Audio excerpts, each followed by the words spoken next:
Aujourd'hui, je vais vous initier à la prise en main à distance avec l'utilisation d'une fonction de Windows qui est bien sympathique, qui s'appelle le Remote Desktop. Donc c'est ce qu'on appelle le bureau à distance. Alors, on va faire un exemple sur deux machines d'un même réseau.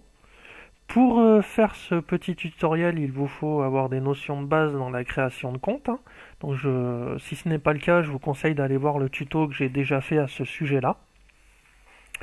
Et donc pour ce faire, nous allons avoir une machine qui va se connecter à la machine 2. Donc j'ai mis un fond d'écran machine 2 sur la deuxième machine pour que ça soit bien clair. Donc la machine 1 a le fond d'écran Windows, la machine 2 a le fond d'écran machine 2. Voilà. Donc l'idée, ça va être directement de la machine 1 de se connecter sur la machine 2. Alors pour ce faire, il nous faut activer le bureau à distance. Donc pour activer le bureau à distance, il faut se rendre sur la machine qu'on veut contrôler. Nous allons passer par démarrer, clic droit sur l'ordinateur propriété. Nous allons prendre les paramètres d'utilisation à distance. Voilà, donc là, il m'ouvre un panneau qui me permet de régler l'utilisation à distance, d'autoriser les connexions à distance vers cet ordinateur. Donc vous voyez que pour le bureau à distance, j'ai plusieurs options. Je vais simplement utiliser l'option autoriser la connexion des ordinateurs exécutant n'importe quel bureau. J'applique. Donc je viens d'activer l'utilisation à distance. Donc si je regarde les comptes disponibles sur ma machine 2, je vois que j'ai David et Cédric. Donc Cédric est un... Ah, il a deux comptes, on va supprimer l'utilisateur. Paf, voilà. Donc Cédric est un administrateur. David est un utilisateur. Comment je vais me connecter à ma machine 2? Eh bien, dans un premier temps, il faut que je connaisse son adresse IP. Alors, pour connaître son adresse IP, il y a plusieurs méthodes. Soit je fais un clic droit sur la carte réseau, j'ouvre le centre de réseau, modifier les paramètres, connexion réseau local, détail, paf, voilà, j'ai l'adresse IP de ma machine, 192.168.31.129. Je peux aussi faire ça de manière plus professionnelle avec l'invite de commande de Windows, avec un petit IP config, tchac, et vous allez voir que j'ai aussi l'adresse de ma machine. Donc une fois que je connais son adresse IP, alors là, rien de plus simple. Alors oui, petite parenthèse, on peut aussi utiliser le nom de la machine, évidemment. Mais on va commencer par l'utilisation de l'adresse IP. Donc une fois que je connais l'adresse IP de ma machine, rien de plus simple. Je vais ensuite aller sur la machine qui va prendre le contrôle. Je vais chercher la connexion bureau à distance, que je trouve aussi dans tous les programmes accessoires. Connexion bureau à distance, ok. Donc je vais simplement taper l'IP de la machine que je veux contrôler.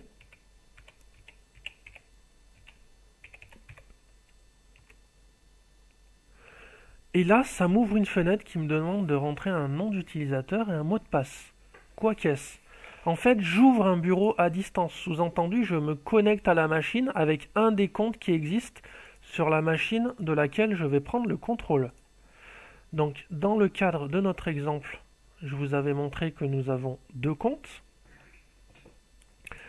Donc pour me connecter à distance, il va falloir que j'utilise soit le compte de Cédric qui est administrateur, soit le compte de David qui est utilisateur. Donc je vais commencer par utiliser le compte de Cédric.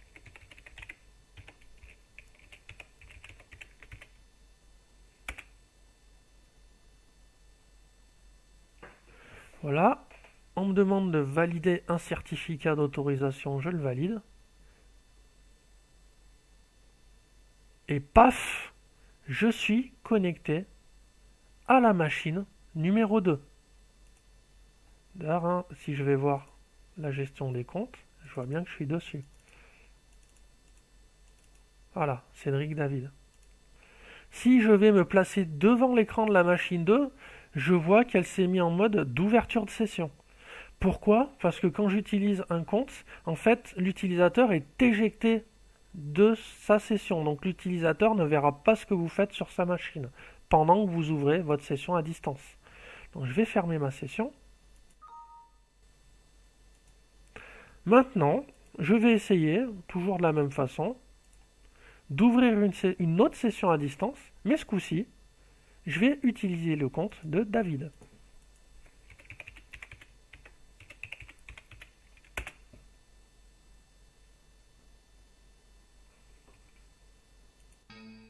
Ah! Il me dit que la connexion a été refusée car le compte utilisateur n'est pas autorisé. Moi, quoi qu'est-ce, pourtant je me suis connecté avec le compte de Cédric et ça a très bien fonctionné. Oui, sauf que David, il est utilisateur. Les administrateurs vont pouvoir se connecter directement. Les utilisateurs doivent être autorisés. Comment j'autorise un utilisateur? Je vais retourner simplement dans les paramètres d'utilisation à distance, et là vous voyez que j'ai une petite option qui s'appelle sélectionner les utilisateurs. Je vais cliquer dessus, et c'est là que je vais autoriser tel ou tel compte. Donc si je veux que David puisse se connecter à distance, il va falloir que je l'ajoute. On va ajouter David. Voilà, donc David est ajouté. Maintenant que David est ajouté, nous allons essayer de nous reconnecter en bureau à distance. Je vais reprendre mon petit David.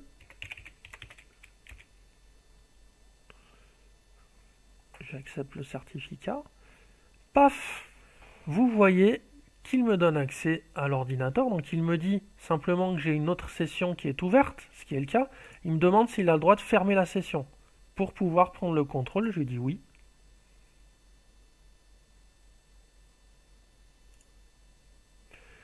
Donc mon utilisateur voit que David veut se connecter, il valide et il lui laisse la main sur sa machine.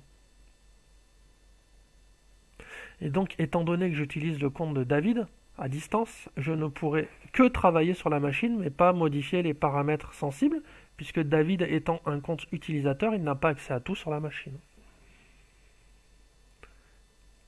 Et voilà.